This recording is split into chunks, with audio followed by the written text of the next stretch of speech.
Indian illegally occupied Jammu and Kashmir, the Kashmiri people are being robbed of their inalienable rights promised by the UN Charter and reaffirmed by the UN Security Council.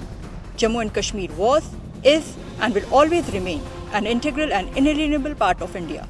Pakistan must be hallucinating or living in the La La land.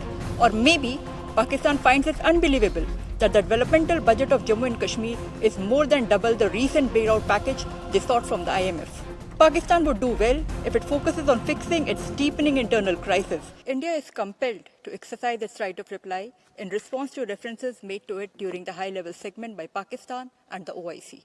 We categorically reject these allegations. The OIC, by parroting Pakistan's propaganda, only reveals how deeply it has allowed itself to be co-opted by one member, reducing itself to an echo chamber for one country's political compulsions. Pakistan's incessant propaganda now reeks of envy.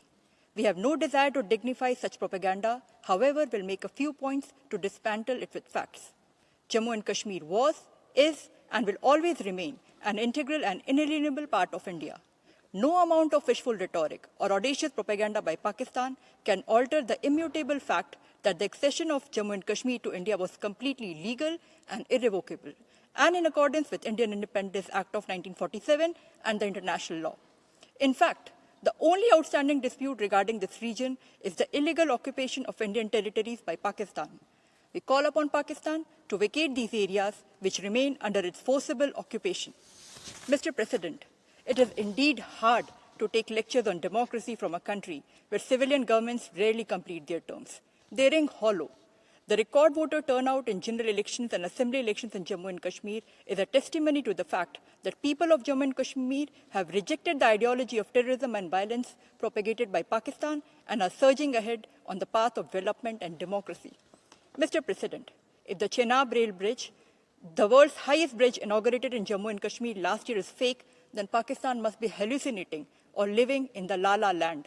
Or maybe Pakistan finds it unbelievable that the developmental budget of Jammu and Kashmir is more than double the recent bailout package they sought from the IMF.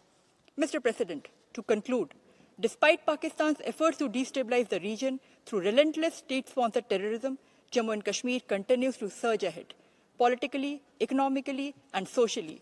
Pakistan would do well if it focuses on fixing its deepening internal crisis than to mask them with grandstanding at such platform. The world can certainly see through its charade. Thank you.